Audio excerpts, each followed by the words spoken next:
Upstart Live is a series of webinars organized by PayU on startup and payment related topics. In this session of Upstart Live, we are discussing about mobile app marketing, strategies to success. We have K Prasad Iyer, Head of Marketing at ZestMoney with us today. He is a marketer who has helped accelerate growth and retention for 5 amazing startups over the course of last 8 years. Having achieved amazing success for early stage startups in the B2B, B2C and Marketplace spaces, he has hands-on expertise in getting things right the first time. Headout, Vserv and Moneyworks4me are some of the startups that he has helped grow. So we begin the session today. Welcome, K Prasad. Yep, thanks a lot for that introduction. Hello everyone, welcome to the webinar. So I'll today be talking about app marketing, specifically for people who are about to start with app marketing or want to understand as to how app marketing can help them grow the user base of their app, right? So when we talk about app marketing, right, how different it is from traditional marketing. In a traditional marketing, you are trying to sell a product or a service, and that you're doing it at an existing marketplace, like a shop or a website, right? How it's different for apps is that you have to first actually market yourself in one of the app platforms, which is Google or Apple. And outside of that, you have to also ensure that the people within the app are using the app the way that you want it, right? So that's how it's very different from traditional marketing, right? But what I would like to start off with is essentially helping you understand where your app or where what you're trying to sell through your app stands in this whole cycle of marketing. Yep. Yes. So if you see that the end goal of ours is essentially to sell a product or service to our consumer, right? Whether it's a purchase through a e-commerce app or it is say a purchase of a service or it is say buying features within a game, right? Whatever we are trying to do, we are essentially trying to reach out to the consumer. And to reach out to the consumer, there are a lot of hurdles in the place of any app, right? The first hurdle is that consumers don't directly come looking out, may or may not come directly looking out for apps, right? They will hear about the app either through their friends or read about it in a newspaper or a magazine or see it as one of the featured apps when they open their app store or play store, right? None of the apps are essentially directly reaching out to the consumers. It's the consumers who are actually getting to know about the app through various mediums and platforms, right? So you have to kind of understand this gap between you and your consumer. And marketing essentially is to fill that gap, to find the best route for your consumers to come through and use your product or service, right? By best route, I mean for some people the best route can be the cheapest route. For some people, the best route can be to get as many numbers of users as possible.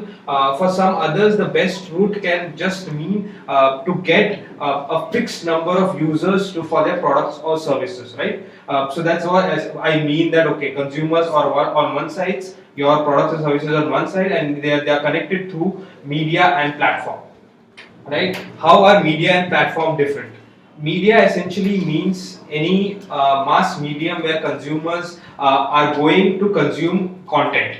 This can mean from TV, radio, newspapers to also the vast internet and all the blogs, publications and everything else that is available there. So that's all media, right? And most of these mediums, you can reach out to the consumers organically. A newspaper can talk about you because you've done something great. A blogger can write a review about your product or service, or other ways as well, right? And you can also reach out through these mediums using paid methods, whether it's advertising using a TV ad or advertising on Facebook or even Instagram. It's all paid, so you can reach out through paid mediums as well as through organic, making people talk about you, right? And you have to kind of try all of these methods to find out which is the best route for you. By platform, what I mean essentially is Google and Apple's stores. which are Play Store and App Store. So essentially, to kind of download your app or use your app, most of the consumers are going to these stores to download. There are obviously a lot of third-party stores when it comes to Android, and you need to understand again which is the best route to reach out to your consumers. Some third-party app store might be a better platform for you when compared to Google's own Play Store, right? So that's what I mean by media and platforms. So what's the first step when you want to reach out to consumers for your app, right? So first thing that you need to kind of figure out is who's the right consumer, right? Because in general, for example, if I create a game and I say, okay, anybody can use or play my game and enjoy, that's good enough to say. But when you are going to do marketing, you have to figure out who's the right consumer for you. And by what I mean by right consumers, especially for apps and early stage startups, is the consumer who has the most urgent use case for your product, right? Again, a good example here would be that all of us use email on a very regular basis, right? But for example, a sales manager of a B2B startup might have a very urgent use case for a particular email feature, like email tracking, right? Not all of us in general want to be tracking emails, right? He wants to know whether the client he has sent an email to has opened it or not, and whether he has read it or not, right? So for him, it's a very urgent use case. So if you're creating an app about tracking emails, you need to reach out to sales person, right? So that's how you kind of find out the right audience for you. And how do you kind of define this audience is also very important. It can again not be as generic as somebody who is in sales. You have to actually define who in the sales ecosystem is the right person for you. Is it somebody who has just started doing sales? Is it somebody who is experienced at sales? Because for example, somebody who is experienced at sales already has a solution for email tracking, right? He may not look at your solution. Somebody who is new to sales might be more receptive to your new app, right? So that's how you kind of figure out who's the right consumer for you. You define your consumers based on their age group, based on their gender, based on their location, based on their behavior. And by behavior, we mean, for example, are they using, say, they are used to using more iPhones or Android phones, or they are do their purchases at the beginning of the month or the end of the month, or they use mobile for their personal use during end of night, or say during weekends only. So those are the kind of behavior that you need to understand about the consumer who has a very urgent use case for you, right? This will help you kind of ensure that your marketing and targeting are correct and accurate and reaching out to the right user. Then you can define your consumer based on interests, right? What are they interested in? Are they interested in reading blogs, watching videos? Are they interested in entertainment? Are they interested in art? Are they interested in offline activities more or online activities? Are they interested in sports, or are they interested in education? Those are the things that you kind of define about your right consumer. The last thing that you have to define is again technology, right? What is the kind of technology that you are using? Because as we go back and see that marketing is essentially trying to reach out to the right consumer through mediums and platforms, right?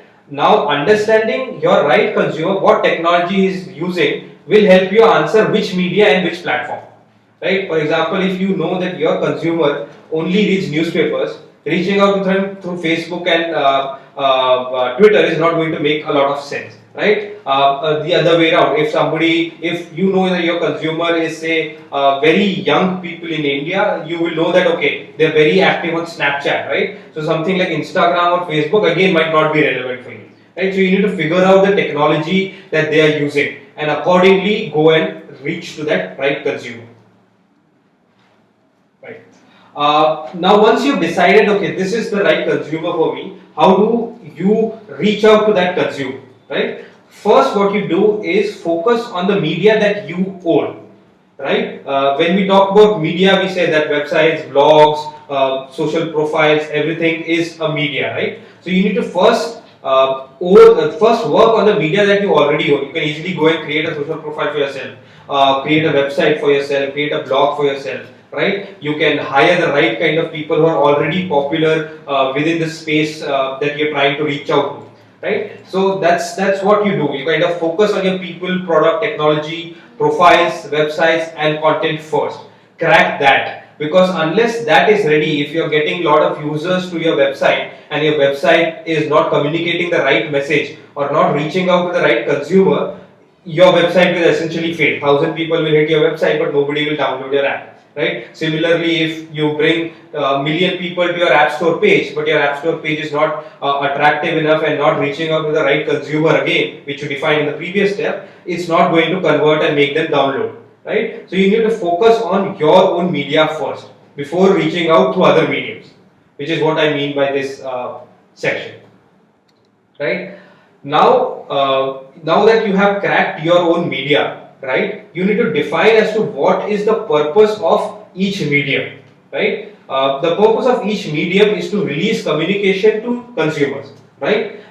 And each of these communications needs to engage the user and keep and make them coming back to your app again and again, right? And not only that, they should fall in love with your app so much that they also bring in more people, right? So that's the purpose of all your communication that you do in your own media as well as paid media, right?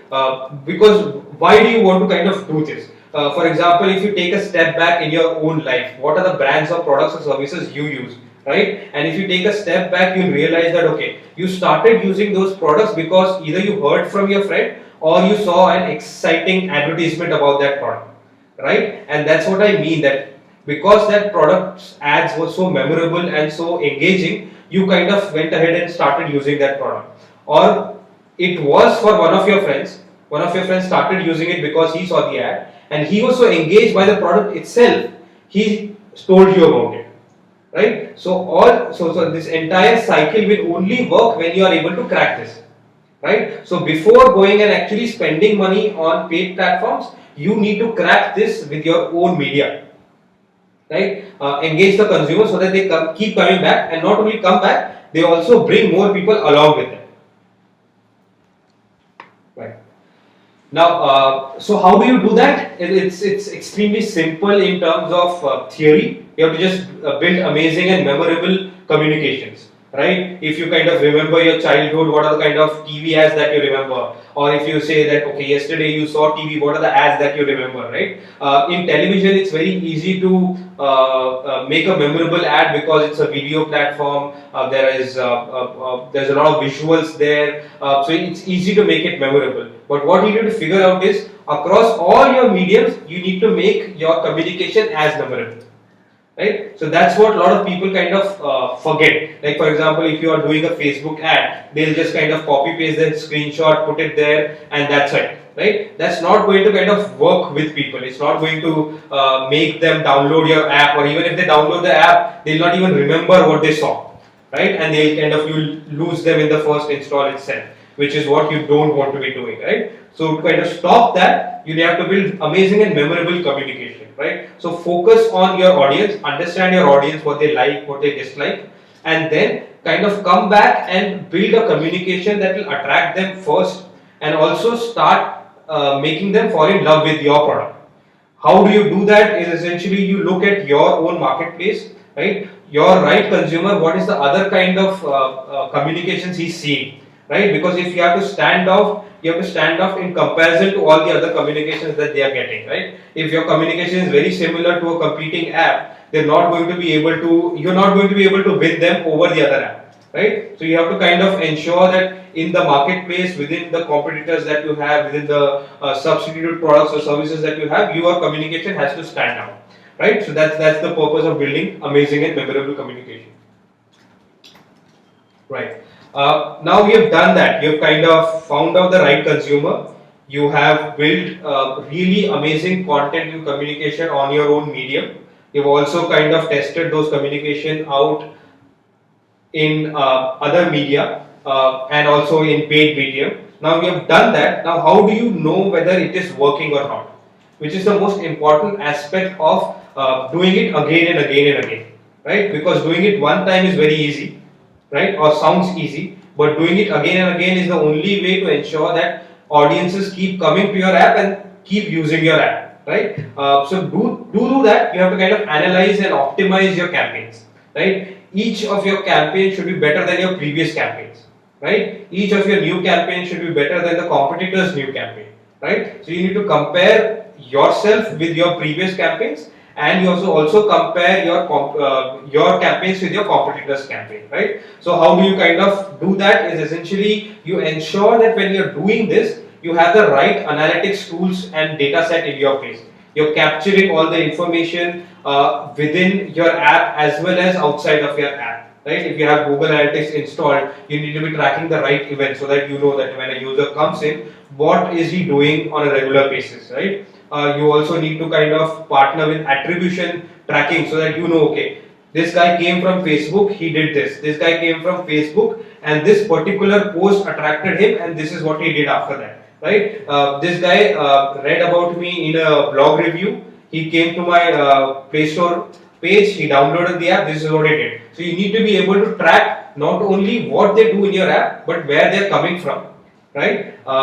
And where they are going, which is the exit, which page they are exiting from or which screen they are exiting from. You need to be able to track that entire thing, right?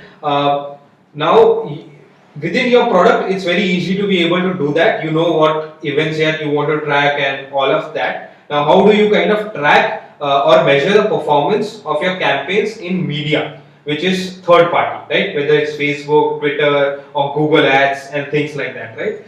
So to be able to do that, you need to kind of understand the numbers that they show in their own dashboard, right? So I'll start by explaining those numbers one by one, so you can kind of go back and understand. Okay, this is how a campaign runs, right? So you start off with reach, right? So Facebook says it's reach, Google will say it's impressions, but yeah, in that sense, the parameter is similar to each other. It's trying to showcase the number of people that you are able to be present for, right? For example, if you're browsing through Facebook and your ad showed up, right? It showed up for 10,000 users. So that's the reach, right? And similarly in Facebook, if 10,000 people searched for a particular keyword, that's your reach, right? How it kind of helps you measure performance is, that's your universe, right? So if you are able to reach to 10,000 users, how many of them downloaded your app and actually started using it? So that's how it's the top of the funnel to say, right? After that, what they have to do essentially is, when they have seen your ad, whether it's a text ad or a visual ad or a TV ad, right? What do they do after that? Which is their action point, right? They can either open it, click it, or view it and forget it, right? So you kind of need to understand what is happening. Are a lot of people clicking on it? What is your CTR, which is the click-through rate? If a lot of people are clicking and still not installing your app, that means that communication piece is not relevant for them. It is probably drastically different from what is there on your app page, and that's why they are probably clicking on it but not installing your app, right? People are installing your app but not using your app. That essentially means that your communication on the App Store page is right, but your app is not able to meet those requirements that the consumer comes from after reading all of that, right? So that's how you kind of judge open rate or click rate, right? And then the next number that you have to analyze essentially is the cost per click or the cost per impression, right? Why do you kind of analyze this number? Is this helps you decide whether you have enough money to reach X number of users, right? So for example, you spend say $1,000 to reach 10,000 users and say 100 installed, right? Now you need to understand if you are able to spend that $1,000 again and again to bring those 100 users, right? If you're not, then that's it. That you will not be able to reach more than 100 people, right? So that's essentially why this number is very important. It tells you how much you can grow, right?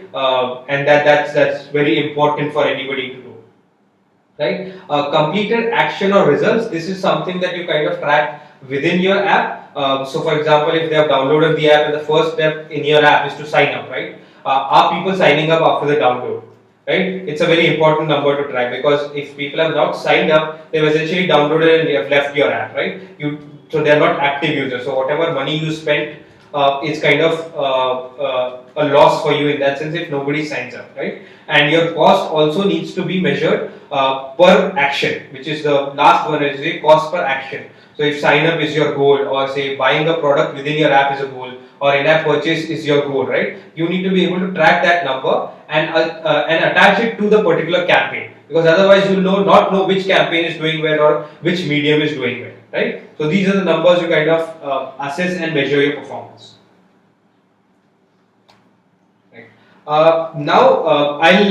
After this, what I'll do is explain the two most popular mediums to gain app downloads, right, or run engagement ads for apps. These are Google AdWords and Facebook. What I'll do is I'll kind of explain in brief as to what Google AdWords is and what Facebook is. I'll start with AdWords, right?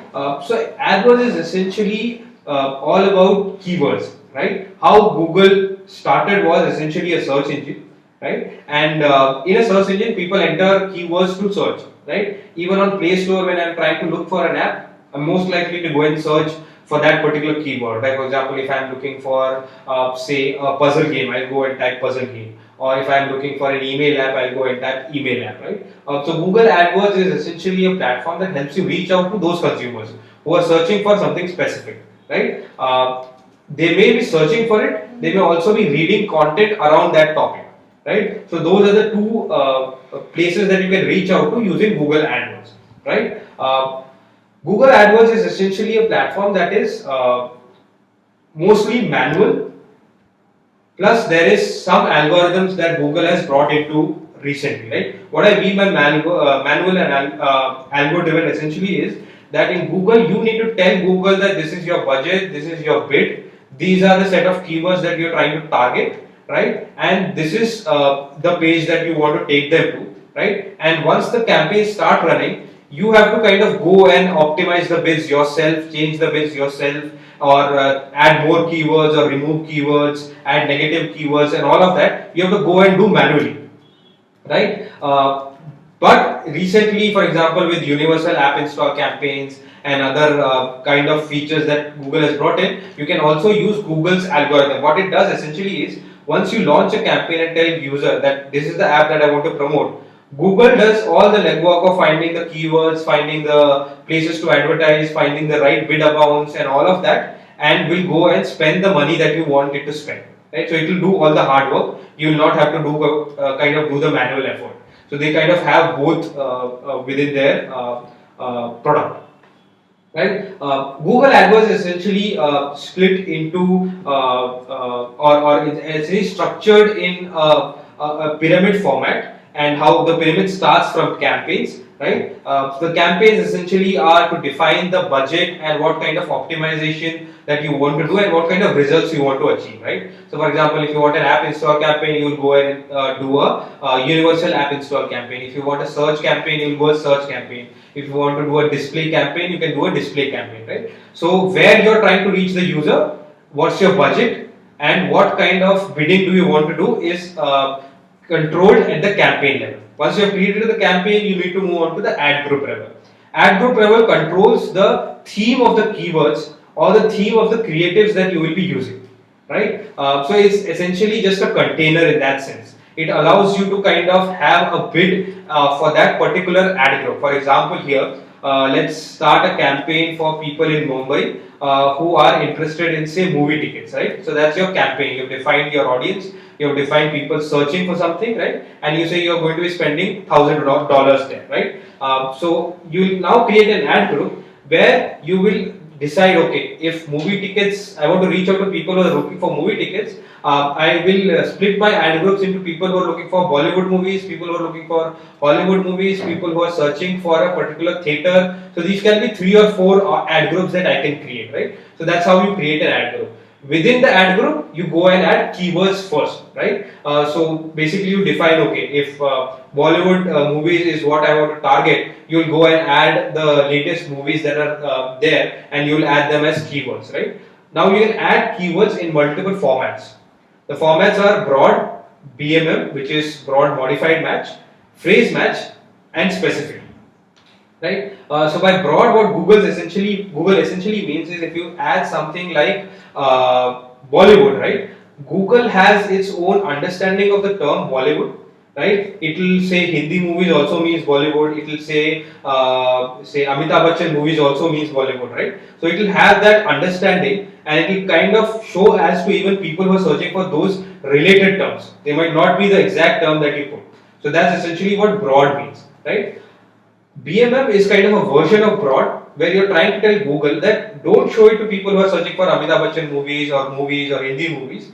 Show only to people who are searching for anything that has Bollywood as a term within that sentence. So, for example, if somebody is searching for how to watch a Bollywood movie or where can I see a Bollywood movie, what are the latest Bollywood movies, all three of them will see your ad if you say BMM Bollywood, which is essentially you need to add a plus symbol before the keyword to make it BMM, right? Phrase match is like it says, it's essentially a phrase which says, okay, Bollywood movie tickets is, for example, a phrase, right? When somebody searches for that phrase, people will see your ad.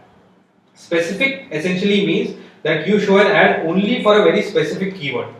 Like if you put Bollywood in quotes, only when somebody is searching for Bollywood and only Bollywood in their search term will they see their ad, right? So that's how kind of Google defines how you can add a keyword into an ad group, right? Once you have done that, the last step essentially is to actually go and create the ad, which is the communication the user will see. Again, here you have to go back and realize that the communication needs to attract your user set, not everybody, and it needs to ensure that it's memorable and amazing, right? Even for example, if they see the ad, they may not click on it. The text should be so good that they at least remember it, so that when they come to your website next time on their own through other mediums, they can kind of recollect, okay, I had seen the ad of this person or the text of this person, right? So that's how you kind of create the ads, right? So that's about Google AdWords and how you go about kind of setting up your campaign in Google AdWords. Next would be Facebook, right? Facebook essentially is everything of everyone, right? Whether you want to kind of sell anything, you probably go on Facebook and say, okay, I have this to sell. If you want to kind of stalk your friends, you go to Facebook and stalk your friends. If you want to go follow a blogger, you will go and like him on Facebook or follow him on Twitter or things like that, right? But what happens is when you kind of do all of that, Facebook is collecting data about you, right? So in that sense, there is absolutely no other medium right now which has as much data about you as Facebook has, right? So that kind of makes it very interesting for marketers because you can kind of then segment your users so specifically and show them so specific communications that the match is like a match made in heaven, right? And that's why it is so important for marketers to understand this new medium. How Facebook is different than Google? It's primarily algorithm driven, right? What I mean by that is you can obviously go and change the bids and put a CPI that you want or a CPE that you want, but Facebook works best when you let it optimize on its own, right? Why is that the case? Because users who are accessing Facebook, Facebook is in control of showing what at what point in time, right? And because a user might at this particular point in time not be interested in something like a Bollywood movie, right? For example, if you in Google you can tell that he's searching for a Bollywood movie ticket, right? So you know that the audience is looking for that at that point in time. In Facebook, you don't know whether he wants the Bollywood movie ticket right now, right? So it's very difficult for you to know what the user wants at that particular point in time, and that's why the algorithm comes in play, because it kind of tries to figure out what he's looking at that point in time.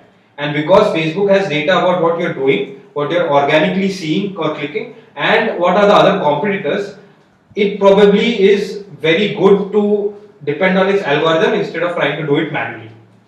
Right, so that's how it is different from Google. But here also it's kind of a pyramid structure that is followed by Facebook.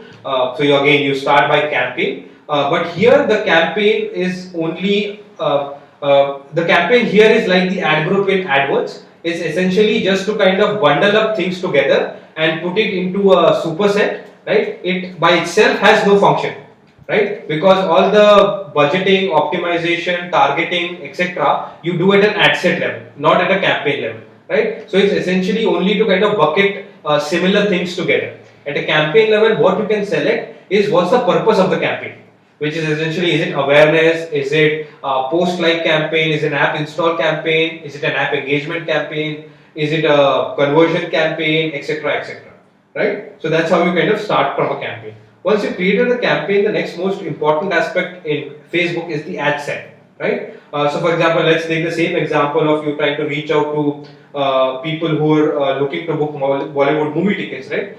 In Facebook, because you don't know what people are looking for, you will distribute the ad set by defining your audience, subset of audience, right? What you need to do here essentially is create segments of audience which are mutually exclusive. Like you create segments based on age group, right? Like people between 20 to 25, 26 to 31, things like that. You need to create mutually exclusive sets. Here, for example, if you are using interest as a targeting parameter, right? Remember, if you have added interest of Bollywood in one of your ad sets, ensure that it is excluded in the next ad set, right? Because what happens is, if you're targeting, because somebody can be interested in both Bollywood as well as say English movies, right? But your communication, the ad that you will be creating is targeted at a person who's interested in Bollywood, right? Person who's interested in English movie, you might want to have a different communication, right? To be able to do that, you need to ensure that they are excluded from the other ad set, right? How this helps is essentially ensures Facebook doesn't show the same user different ads, right?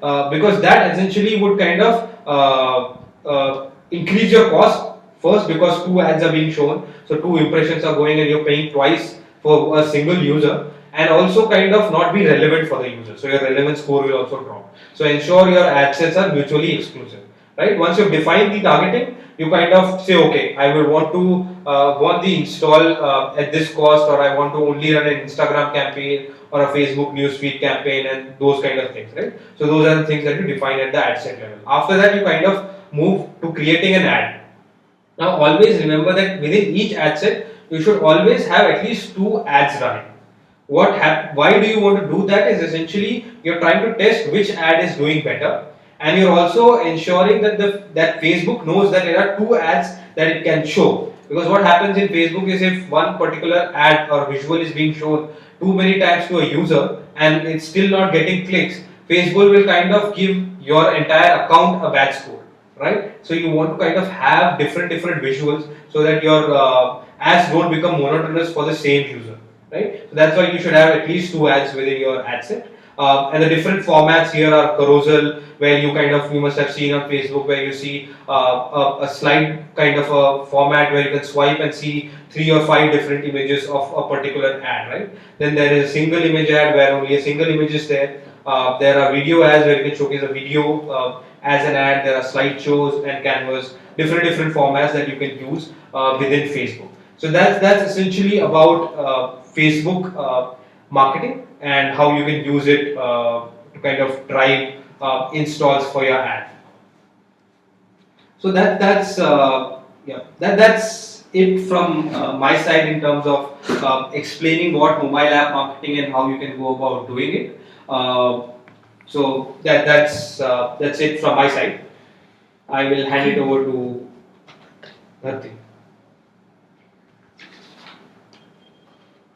Okay. Thank you. So we have a few questions that we had collected. During the registration. So to start with, we take a few questions from there. So to start with, Tushar has asked how to build trust to engage for getting first download. So it's a really good question, because like I even said that any of your communication should actually engage the consumer. Only if you engage the consumer will you be able to gain his trust to kind of not only download but actually use your app, right? So that's why this question is very important. And how do you kind of build that, right? So if you kind of realize what are the brands or products you trust, right? You will kind of go back and realize that, okay, you trust that brand because of it came from a very valued or trusted source, right? For example, if your dad told you about a product or a brand and you kind of trust your dad, you will kind of trust that brand, right? So trust comes from association, right? Trust comes from reviews or ratings, right? So that's how you kind of build trust to engage user for the first download. That's why kind of even on App Store or Play Store, they both focus on app ratings so much, right? The organic rankings of an app are completely driven by its user rating. Then this is the reason, because Google knows that okay, if somebody has given a 5 star, that person trusts this product, right? And because that person trusts this product, others will also kind of start trusting, right? So that's how you kind of ensure. You can show your reviews within your ad. You can show say for example, you have been featured on TechCrunch or featured by Google or Apple itself. That can be a trust factor. Or you can even kind of partner with apps that you think are trustworthy for the same target audience, right? And you kind of co-market with them or co-brand with them. That will also help in kind of adding that trust factor. So that's how you build trust to engage and get the user for the first download.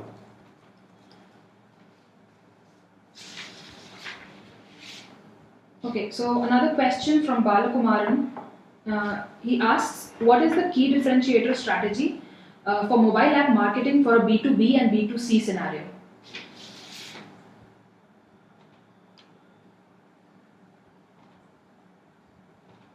Yeah.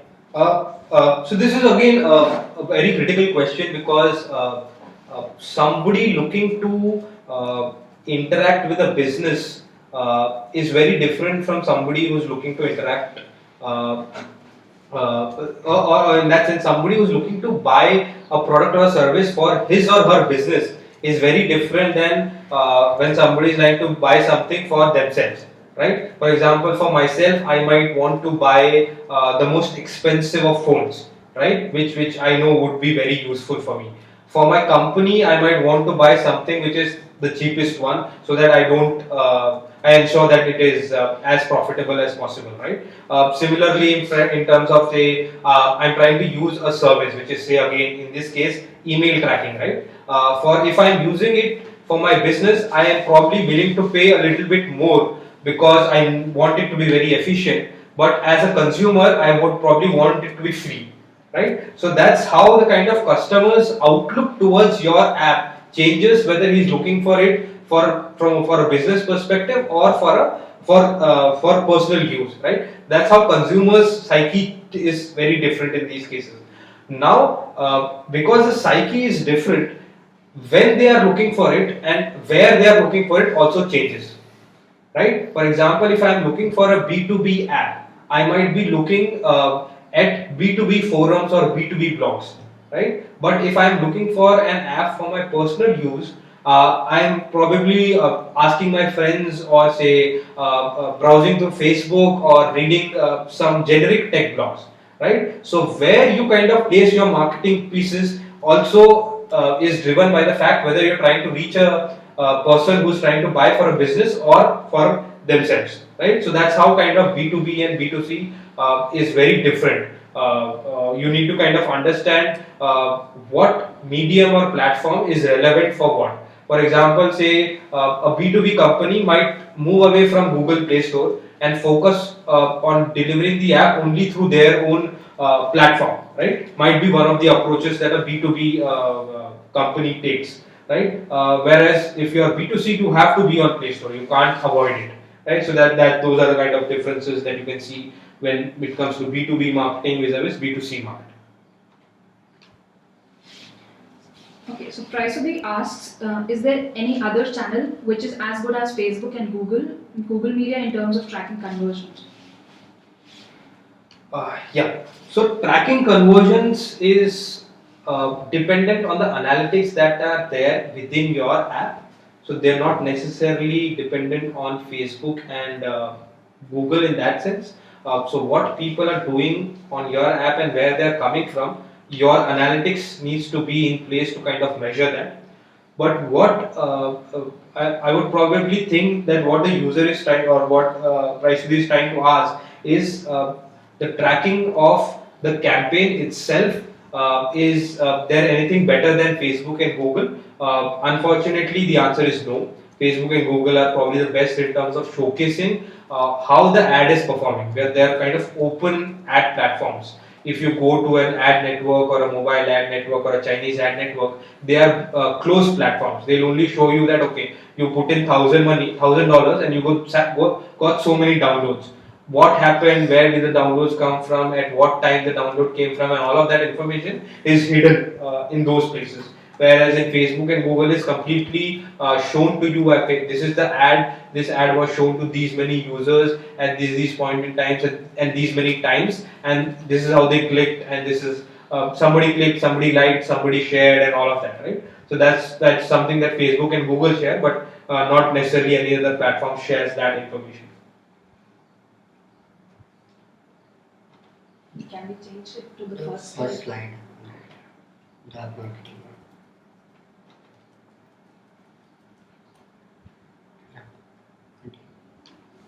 Okay. Another question from Krishna Prasad is, how can you differentiate your app among thousands of others, and what are the cost-effective marketing strategies?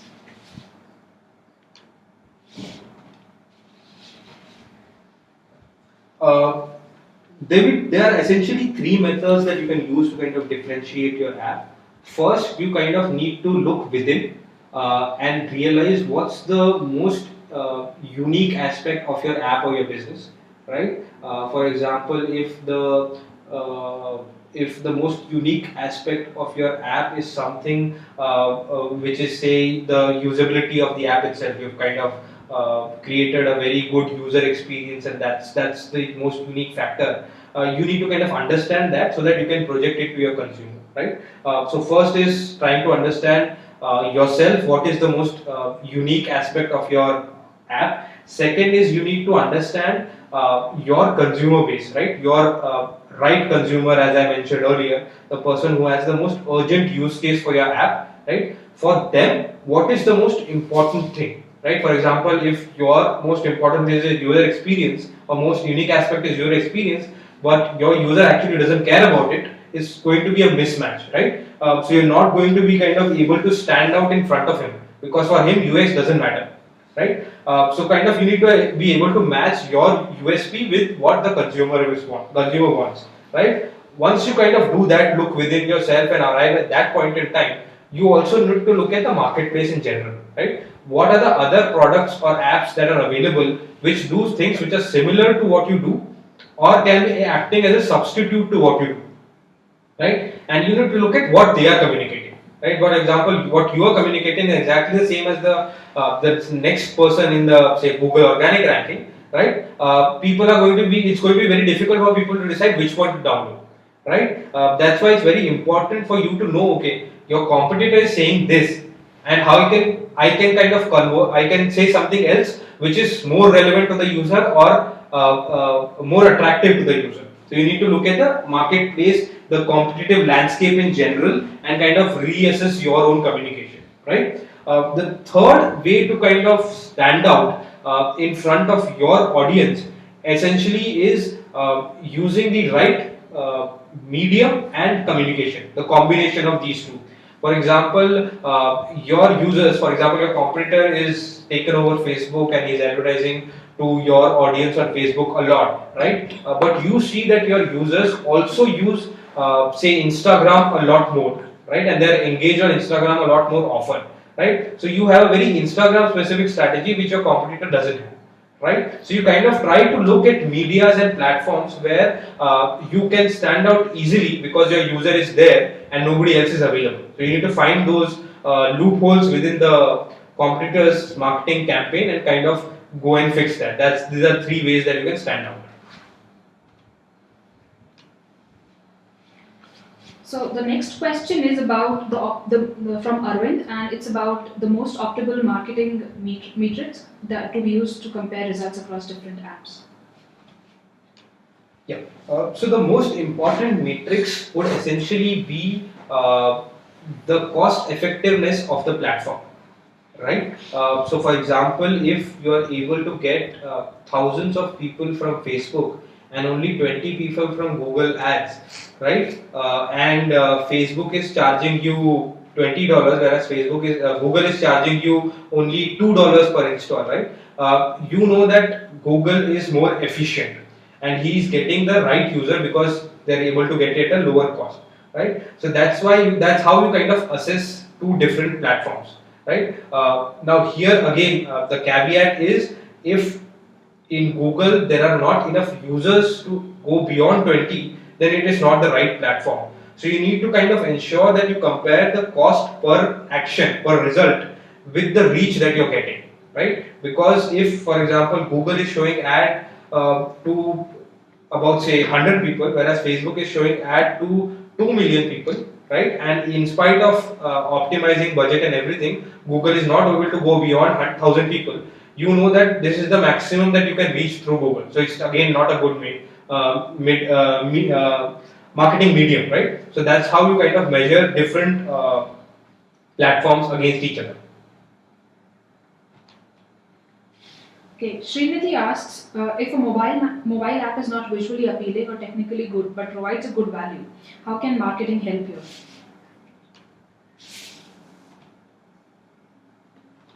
Yeah. So here again, I'll go back to kind of the definition of the right consumer, right? So if you are able to kind of define the consumer who has a very urgent use case for your app, right? For example, if say sending out 1,000 emailers to a client right now is a very urgent need for a B2B consumer, right? And he can't wait for an hour or 2 hours to kind of do the research, right? Any app that is able to help him do that, even if it is very difficult to if it's not visually appealing and all of that, he'll use it because his use case is extremely urgent, right? He doesn't have the time to kind of go and research and find the best app, the best looking app. He wants to kind of use it there itself, right? So you need to kind of find that urgent use case and be present in front of them as the first result, right? For example, if your app is not visually appealing, but your app store optimization and keyword optimization is so great that you organically come in number one position, right? You'll again keep on getting downloads and keep on using the consumers. So you need to kind of ensure that you're able to communicate in your marketing this urgent use case, right? So that people forget about the fact that whether it is visually appealing or not and are able to kind of focus on the urgent use case.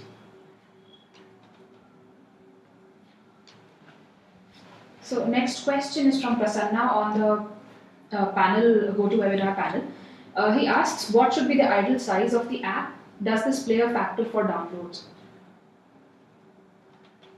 See, this will again be dependent on very much on your consumer segment that you're targeting, if as well as the kind of technology that they are using, right? For example, if you're targeting somebody who is mostly in office or at home using Wi-Fi, right? Download size will not be a factor there. Secondary aspect would be if you're targeting people who don't have high-end phones, right?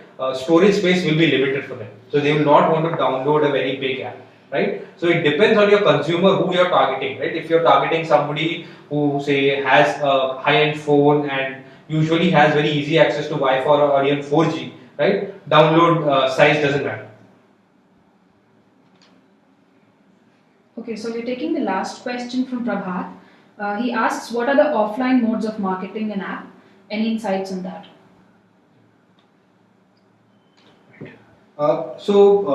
In that sense, marketing an app, whether online or offline, has you are essentially are trying to follow the same principles, which is reaching the right target audience and creating memorable communication, right? The right mediums, offline mediums for an app download would depend on your again consumer set here. For example, if your app is say a restaurant ordering app or say something like a Zomato, right? So you know that okay, if say Zomato right now did not exist, right? People are going around in restaurants. So what did Zomato do? It started giving restaurants a certificate that it is on Zomato, and they started putting those certificates on their in display in the restaurants. So essentially, that was a very good offline marketing tactic that Zomato used to kind of communicate people that okay, there is something called as Zomato, and you can go and check about restaurants there, right? Similarly, say if Book My Show kind of goes and advertise at movie halls, people will know okay, instead of standing in this line, ticket say they advertise where people are standing in the ticket window. right? They know, okay, they can easily book a ticket on my show and don't need to stand in line, right? So it depends on the app as well as your audience, where they are, and what's the best and easiest way to communicate to them offline. So thank you SK for your insights today. It was a very informative session, and I hope we answered a lot of questions around marketing. Thank you everybody for joining us on this webinar. For any feedbacks that you want to give to us, you can always write to us on letstalk@payu.in. You can also go and like our Facebook page called Upstart and Coda for more events and webinars. We also do offline events, and if you have any suggestions around the sort of webinars and events the topics that you want to see more events on, we would like to hear from you. I would like to, on behalf of Payu, I would like to thank everybody again, and a big thanks to SK for joining us today. Thank you.